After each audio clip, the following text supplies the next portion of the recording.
നമസ്കാരം. അനൂസ് കിച്ചൻ സ്റ്റോറീസിന്റെ പുതിയ വീഡിയോയിലേക്ക് എല്ലാവർക്കും സ്വാഗതം. അപ്പോൾ ആദ്യം തന്നെ കിച്ചൺ കാണുമ്പോൾ ഇതൊരു കിച്ചൺ ടൂർ വീഡിയോ എന്ന് കരുതുന്നുണ്ടാവും അല്ലേ? എന്നാൽ ഇതൊരു കിച്ചൺ ടൂർ വീഡിയോ അല്ല, ഇതെൻ്റെ മോർണിംഗ് ബ്രേക്ക്ഫാസ്റ്റ് കുക്കിംഗ് വീഡിയോ ആണ്. ഞാൻ എങ്ങനെയാണ് മോർണിംഗിൽ ബ്രേക്ക്ഫാസ്റ്റ് കുക്ക് ചെയ്യുന്നതെന്നുള്ളൊരു ചെറിയ വീഡിയോ ആണ്. Hope you guys enjoy.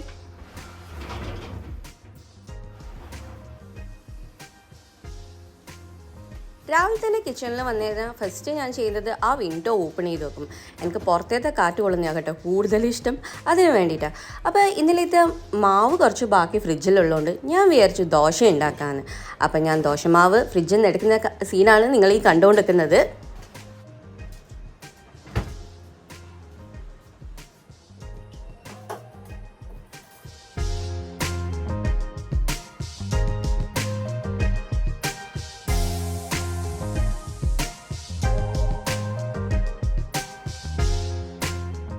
അപ്പോൾ ദോശമാവ് ഫ്രിഡ്ജിൽ നിന്നെടുത്ത് പുറത്ത് റെഡിയാക്കി വെച്ചിട്ടുണ്ട്. അപ്പോൾ അതൊന്ന് തണിയട്ടെ എന്ന് വിചാരിച്ച് സൈഡിലേക്ക് മാറ്റി വെച്ചിട്ട് ഞാനിവിടെ തേങ്ങ ചിരണ്ടാൻ നിൽക്കുകയാണ്. അപ്പോൾ തേങ്ങ ചിരണ്ടെന്ന് കാണുമ്പോൾ തന്നെ കറി എന്താണെന്ന് നിങ്ങൾക്ക് മനസ്സിലായിട്ടുണ്ടാവുമല്ലോ അല്ലേ? അതെ, ചട്നി ഉണ്ടാക്കാൻ വേണ്ടിയിട്ട് ഞാൻ തേങ്ങ ചിരണ്ടുകയാണ്.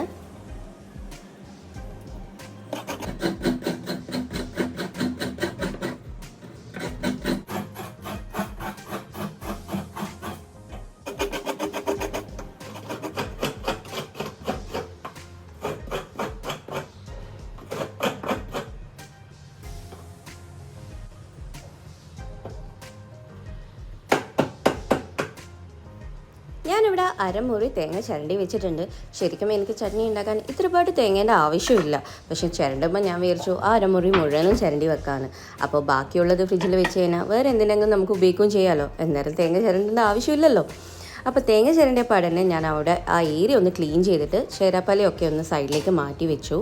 എന്നിട്ട് ചേരാപ്പല എടുത്തിട്ട് ഞാൻ അപ്പുറം കൊണ്ടുവയ്ക്കുന്ന സീനാണ് നിങ്ങളിപ്പോൾ കണ്ടത്. ഇനി ദോശയാക്കാൻ വേണ്ടിയിട്ടുള്ള പാൻ എടുത്തിട്ട് ഞാൻ അടുപ്പത്ത് വെച്ചു. ഫ്ലെയിം ഓൺ ചെയ്തിട്ടില്ല കേട്ടോ.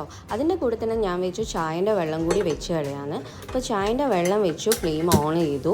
ഫ്ലെയിം ഓൺ ചെയ്ത് മീഡിയം ഫ്ലെയിമിൽ വെച്ചതിന് ശേഷം ഞാൻ ഫ്രിഡ്ജിൽ നിന്ന് പാലെടുത്തിട്ട് ആ ചായൻ്റെ വെള്ളത്തിൻ്റെ കൂടെ ആഡ് ചെയ്ത് കൊടുക്കുന്നതാണ് നിങ്ങൾ ഈ കാണുന്നത്. ഞാൻ വെള്ളവും പാലും ഒരുമിച്ച് മിക്സ് ചെയ്തിട്ടാണ് സമയമില്ലാത്ത സമയത്ത് ചായ ആക്കാറ്. നിങ്ങൾ ഇങ്ങനെയാണോ ആക്കാറെന്ന് കമൻറ്റിൽ പറയാൻ മറന്നു പോകരുത്. അപ്പോൾ അത് മീഡിയം ഫ്ലെയിമിൽ വെച്ചതിന് ശേഷം ഞാൻ അവിടെ വെള്ളമൊക്കെ ആയതൊക്കെ ഒന്ന് തുടച്ച് സൈഡിലേക്ക് തുണി മാറ്റി വെച്ചു.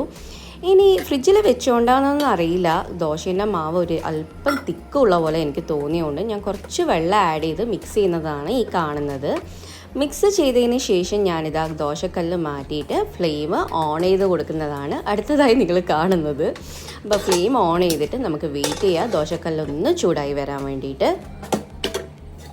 അപ്പോൾ ആ കല്ല് ചൂടായി വരുന്ന ടൈം ഇതാ നമ്മളെ പാലും വെള്ളവും ചൂടായിട്ടുണ്ട്. അതിലേക്ക് ഞാൻ എൻ്റെ അളവിനുള്ള മധുരമാണ് ചേർത്ത് കൊടുക്കുന്നത്. ആവശ്യത്തിനുള്ള ഷുഗർ ഞാൻ ഇതിൻ്റെ അകത്തേക്ക് ആഡ് ചെയ്ത് കൊടുക്കുകയാണ് ചെയ്യുന്നത്. ആഡ് ചെയ്തതിന് ശേഷം അതൊന്ന് ചൂടായി വരാൻ നമുക്ക് വെയിറ്റ് ചെയ്യാം. സെയിം ടൈമിൽ ഞാനിവിടെ എൻ്റെ മിക്സി എടുത്തിട്ട് പുറത്ത് വെക്കുന്ന സീനാണ് നിങ്ങൾ ഈ കണ്ടുകൊണ്ടിരിക്കുന്നത്.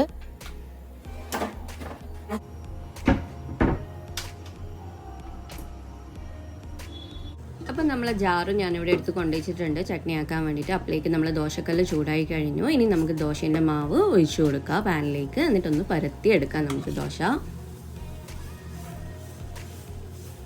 നിങ്ങൾക്ക് ഇങ്ങനെ നേരിയ ദോശയാണോ ഇഷ്ടം, മെലിഞ്ഞ നേരിയ ദോശ, അതോ തിക്കായിട്ടുള്ള കുട്ടി ദോശയാണോ ഇഷ്ടം, അതോ നെയ് റോസ്റ്റ് ഇട്ടിട്ടുള്ള ദോശയാണോ ഇഷ്ടം? ഏത് ദോശയാണ് നിങ്ങൾക്ക് ഇഷ്ടം? നിങ്ങൾ ഏത് മോഡലാക്കലുള്ളതെന്ന് എന്നോട് കമൻറ്റിൽ പറയാൻ മറന്നു പോകരുത്. എൻ്റെ ഹസ്ബൻഡിന് ഇതേപോലെ നേർങ്ങിനായിട്ടുള്ള ദോശയാണ് ഇഷ്ടം. സംടൈംസ് ഞാനിത് നെയ്യ് ഇട്ട് കൊടുക്കും. ചില ടൈം എനിക്ക് നെയ്യ് ഇടുന്ന അത്ര വലിയ ഇഷ്ടമില്ലാത്ത കാര്യമാണ്. ചില ടൈം ഞാൻ നെയ്യ് ഇടാറില്ല. അപ്പോൾ അതിൻ്റെ നടുക്കിത് നമ്മളെ പാല് ചൂടായതുകൊണ്ട് ഞാൻ അതിനകത്തേക്ക് എൻ്റെ അളവിനുള്ള ചായപ്പൊടി ആഡ് ചെയ്ത് കൊടുത്തിട്ടുണ്ട്. എന്നിട്ട് ഇപ്പം ഗ്യാസ് മീഡിയം ഫ്ലെയിമിലാട്ടോ ഉള്ളത്, ഫുൾ ഫ്ലെയിമിലേക്ക് മാറ്റിയിട്ടില്ല. അപ്പം നമുക്ക് ദോശയാകാൻ വേണ്ടി വെയിറ്റ് ചെയ്ത് നിൽക്കാം. ദോശ ആയപ്പാട് കഴിക്കുന്നതുകൊണ്ട് ഞാൻ കാസറോളിലേക്ക് മാറ്റിയിട്ടില്ല. ഒരു സ്റ്റീലിൻ്റെ പാത്രം എടുത്തിട്ട് അത് തുടച്ചിട്ട് അതിനകത്തേക്കാണ് ദോശ മാറ്റി വെക്കാൻ പോകുന്നത്. കാരണം കുറച്ച് വലിയ സൈസാണ് ദോശ, അതുകൊണ്ട് കാസറോളിൽ നിൽക്കില്ല. അപ്പം നമ്മൾ ദോശ ഇവിടെ റെഡി ആയിട്ടുണ്ട്. എങ്ങനെയുണ്ട് എൻ്റെ ദോശ? അടിപൊളിയല്ലേ? അപ്പോൾ അടുത്ത ദോശേൻ്റെ കൂട്ടും കൂടി നമുക്ക് ഒഴിച്ചു കൊടുക്കാം.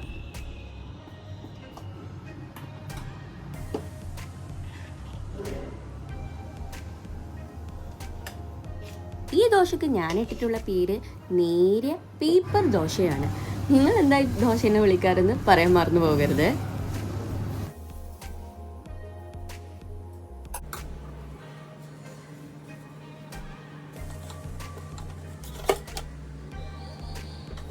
നമ്മൾ ദോശയാകുന്ന ടൈമിൽ ഞാൻ വെച്ച് ഉള്ളിൻ്റെ തോലൊക്കെ കളഞ്ഞ് കട്ട് ചെയ്ത് എടുക്കാം, കാരണം ചട്നിയാക്കാൻ വേണ്ടിയിട്ട്. ഇതൊരു തട്ടിക്കൂട്ട് ചട്നിയാണ് കേട്ടോ, തൽക്കാലം പെട്ടെന്നാക്കിയെടുക്കുന്ന ഒരു ചട്നിയാണ്. അതുകൊണ്ട് തന്നെ ഇതിൻ്റെ അകത്തേക്ക് ഞാൻ ഒരു ഉള്ളി ഇടുന്നുണ്ട്. അരമുറി തേങ്ങ മുഴുവൻ ഇടുന്നില്ല, കാരണം നമുക്ക് 2 ആൾക്ക് മാത്രമേ വേണ്ടൂ ഈ ചട്നി, അത് തന്നെ ബാക്കിയായിരിക്കും. അതുകൊണ്ട് അതിൻ്റെ 1/4 ഭാഗം മാത്രമേ ഞാൻ തേങ്ങ ആഡ് ചെയ്ത് കൊടുക്കുന്നുള്ളൂ. അതിൻ്റെ കൂടെ ഇഞ്ചി ആഡ് ചെയ്യുന്നുണ്ട്, കരിവേപ്പിലയും ആഡ് ചെയ്യുന്നുണ്ട്, പിന്നെ ആവശ്യത്തിനുള്ള ഉപ്പും, പിന്നെ ഒരു അരമുറി നമ്മൾ പച്ചമുളകും. അധികം എരിവ് വേണ്ടാത്തതുകൊണ്ട് ഞാൻ അരമുറി മാത്രമേ എടുത്തിട്ടുള്ളൂ കേട്ടോ. അപ്പം ഇതൊക്കെ ചേർത്തിട്ടുള്ള ഒരു തട്ടിക്കൂട്ട് ചട്നിയാണ് ഇന്നത്തെ വേണ്ടത്. നിങ്ങളും ഇങ്ങനെയാണോ ചട്നി ആക്കാറെന്ന് പറയണേ. ടൈമില്ലാത്ത ടൈമിൽ ഞാൻ ആക്കുന്ന ചട്നി ഇങ്ങനെയൊക്കെയാണ്. അതിൻ്റെ നടുക്ക് ഒരു കാര്യം പറയാൻ വിട്ടുപോയി. ഞാൻ ഈ പറയുന്നതിൻ്റെ നടുക്ക് ചായ ചൂടായിട്ടുണ്ടായിരുന്നു കേട്ടോ. അതുകൊണ്ട് തന്നെ ചായൻ്റെ ഫ്ലെയിം ഞാൻ ഓഫ് ചെയ്ത് വെച്ചിട്ടുണ്ട്.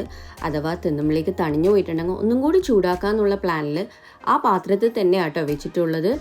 അപ്പോൾ ചായ നമുക്ക് ഭക്ഷണം കഴിക്കാനാകുമ്പോൾ എടുക്കാം. അപ്പം നമുക്ക് ചട്നി ആക്കുന്നത് എങ്ങനെയാണെന്ന് നോക്കിക്കളയാം. ഒരു 1/4 ഗ്ലാസിൻ്റെ അളവിൽ വെള്ളം ആഡ് ചെയ്യലുണ്ട് കേട്ടോ, അത് പറയാൻ മറന്നുപോയി. ഇനി നമുക്കിതൊന്ന് മിക്സിയിലിട്ടിട്ട് നന്നായിട്ടൊന്ന് അരച്ചെടുക്കാം. ആദ്യം ഒന്ന് ജെർക്ക് ചെയ്തിട്ടാണ് ഞാൻ അരച്ചെടുക്കാറ്.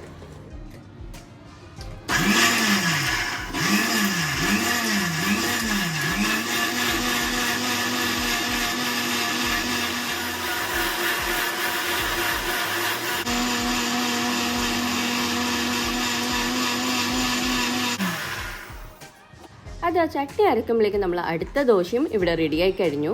ഇനി നമുക്കിതൊന്ന് മാറ്റിയതിന് ശേഷം ഒരു ദോശയും കൂടി ആക്കി കൊടുക്കാം.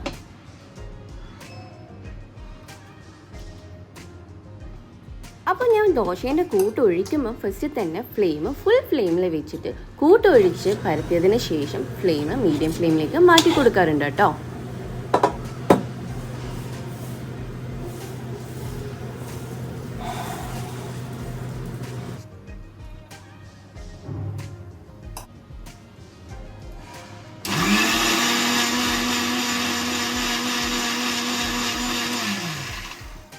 അപ്പം നമ്മൾ ചട്നി ഇവിടെ റെഡിയായി കഴിഞ്ഞു. ഇനി നമുക്കൊരു പാത്രത്തിലേക്ക് മാറ്റി കൊടുക്കാം. അതിന് മുമ്പേ ഞാൻ മിക്സിയൊക്കെ എടുത്തിട്ട് അകത്ത് വെച്ച് കൊടുക്കുക ചെയ്യുന്നത്, എന്നിട്ട് ആ ഏരിയ ഒന്ന് ക്ലിയർ ചെയ്ത് കൊടുക്കുന്നതാണ്. അതിനുശേഷം നമ്മൾ ബാക്കിയുള്ള തേങ്ങ എടുത്തിട്ട് ഞാൻ ഫ്രിഡ്ജിൽ വെച്ചു കേട്ടോ. നിങ്ങൾക്കതൊരു ബോക്സിലാക്കിയിട്ട് ഫ്രീസറിൽ വെച്ച് കഴിഞ്ഞാൽ ഒരു 2-3 ദിവസത്തേക്ക് യൂസ് ചെയ്യുക. അല്ലെങ്കിൽ താഴെ വെക്കുന്നതാണെങ്കിൽ ഇന്ന് തന്നെ എടുക്കുന്നതാണെങ്കിൽ താഴെ വെക്കുന്നതാണ് കേട്ടോ നല്ലത്.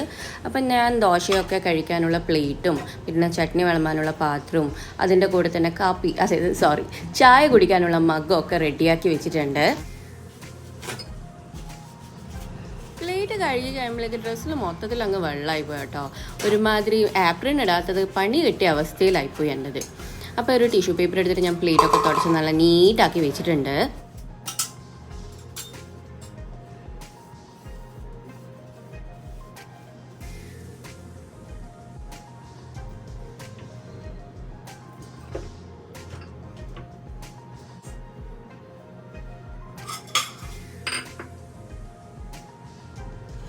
അപ്പോഴേക്കും നമ്മൾ അടുത്ത ദോശയും റെഡിയായി കഴിഞ്ഞു. ഇനി ഒരു ദോശ കൂടി നമുക്ക് ആക്കി കൊടുക്കാം.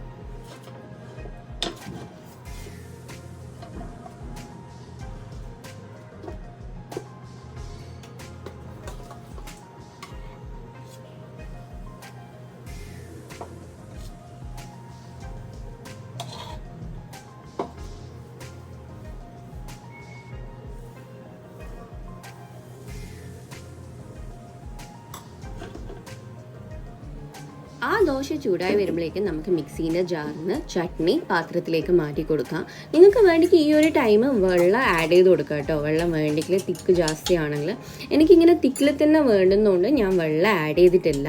അപ്പോൾ കൈ കൊണ്ട് തന്നെ ഞാൻ പാത്രത്തിലേക്ക് ചട്നി ഇട്ട് കൊടുക്കുന്നതാണ് നിങ്ങൾ കാണുന്നത്. ചട്നി പാത്രത്തിലാക്കിയതിന് ശേഷം ഞാൻ ജാറ് കൊണ്ടുപോയിട്ട് കഴുകാൻ വെച്ചു. ഞാൻ ആ സൈഡ് ക്യാമറ വെക്കാത്തതുകൊണ്ട് കേട്ടോ നിങ്ങൾക്ക് ഞാനിങ്ങനെ മൂവ് ചെയ്യുന്നത് മാത്രം കാണുന്നത്. ആക്ച്വലി ഞാൻ അവിടെ സിങ്കിൻ്റെ അടുത്തേക്ക് കൈ കഴുകാൻ അല്ലെങ്കിൽ പാത്രം എടുക്കാൻ അങ്ങനെ എന്തിനെങ്കിലും ആണ് പോകുന്നതാണ് ആ മൂവിങ് നിങ്ങൾ കണ്ടുകൊണ്ടിരിക്കുന്നത്. അപ്പോൾ ഇതാ ഞാൻ ജാറ് സിങ്കിലേക്ക് കൊണ്ടുപോയിരിക്കുന്നതാണ്. സിങ്കിലേക്ക് കൊണ്ടുവച്ചതിന് ശേഷം ചട്നി എടുക്കുമ്പോൾ അവിടെയൊക്കെ ടേബിളിലൊക്കെ ആയതൊരു തുണി എടുത്തിട്ട് ഞാൻ തുടച്ചു കൊടുക്കുകയും ചെയ്തു.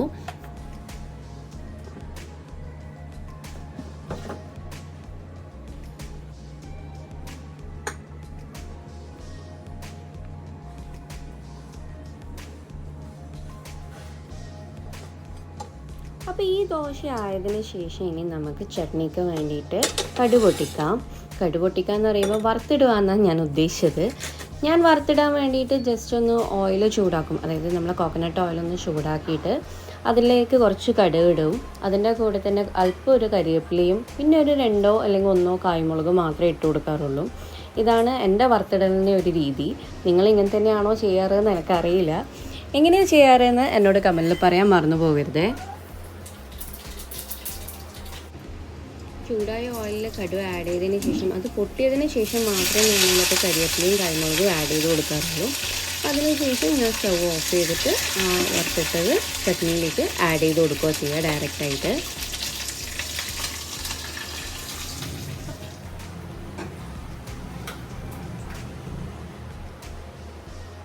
വറുത്തിട്ടത് ചട്നിയിലേക്ക് ആഡ് ചെയ്തതിന് ശേഷം 1 സ്പൂണ് ചട്നി ഞാൻ എന്ത് ചെയ്യും, ആ വറുത്തിട്ട പാനിലേക്കൊന്ന് ആഡ് ചെയ്തിട്ട് അതിൽ ഓയിലൊന്ന് മിക്സ് ചെയ്തിട്ട് തിരിച്ചിട്ട് അതേ പാത്രത്തിലേക്ക് ആഡ് ചെയ്ത് കൊടുക്കുക ചെയ്യാറ്. അതാണ് നിങ്ങൾ ഈ കാണുന്നത്.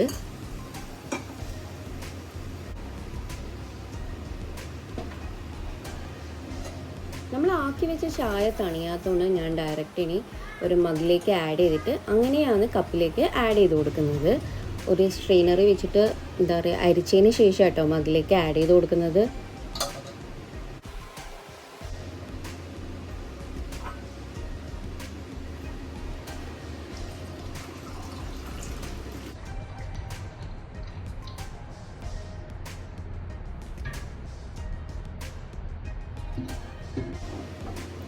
അപ്പം നമ്മൾ ബ്രേക്ക്ഫാസ്റ്റ് ഇവിടെ റെഡിയായി കഴിഞ്ഞു. വളരെ സിമ്പിളായിട്ടുള്ള ദോശയും ചട്നി ആക്കുന്ന ഒരു സിമ്പിളായിട്ടുള്ള ഷോർട്ട് മോർണിംഗ് റൂട്ടീൻ വീഡിയോ ആണിത്. അതായത് മോർണിംഗ് ബ്രേക്ക്ഫാസ്റ്റ് കുക്കിംഗ് വീഡിയോ എന്നും വേണ്ടിക്കും പറയാം. അപ്പോൾ ഈ വീഡിയോ ഇഷ്ടമായിട്ടുണ്ടെങ്കിൽ എപ്പോഴും പറയുന്ന പോലെ തന്നെ ലൈക്ക് ചെയ്യുക.